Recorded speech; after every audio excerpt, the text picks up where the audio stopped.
भारत का नामकरण। इंडिया शब्द इंडस से निकला है, जिसे संस्कृत में सिंधु कहा जाता है। भारतवर्ष नाम सर्वप्रथम पाणिनि की अष्टाध्यायी में आया। भारत देश ये नामकरण ऋग्वैदिक काल के प्रमुख जन भरत के नाम पर किया गया। वैदिक काल में उत्तरी भारत को आर्यवत कहा जाता था और दक्षिणी भारत को दक्षिणापद।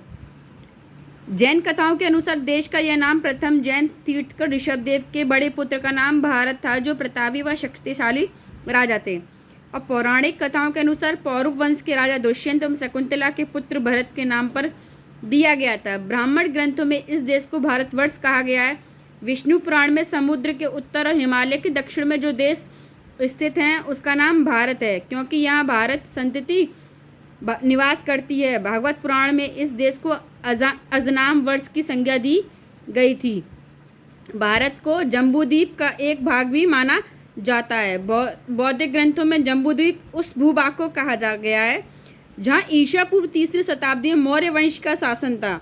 यूनानियों ने भारतवर्ष के लिए इंडिया शब्द का प्रयोग किया, जबकि मध्यकालीन लेखकों ने इस देश को हिंद व हिंदुस्तान नाम से संबोधित किया। ये शब्द भी फारसी शब्द हिंदू से बना है। यूनानी भाषा के इंदे के आधार पर अंग्रेज इसे इंडिया कहने लगे। देश का वर्तमान नाम भारतीय प्राचीन काल से प्रचलित रहा है। इसका अर्थ भरतों का देश है। भरत एक प्राचीन कबीले का नाम था। भारतवर्ष का सर्वप्रथम उल्लेख हाथी गुम्फा अभिलेख में मिलता है। ये बहुत इंपॉर्टेंट ऑब्जेक्टिव क्वेश्चन है। भारतवर्ष का सर्वप्रथम उल्लेख हाथी गुम्फा अभिलेख में, क्योंकि मैंने कई बार एग्जाम्स में देखा ये आता है।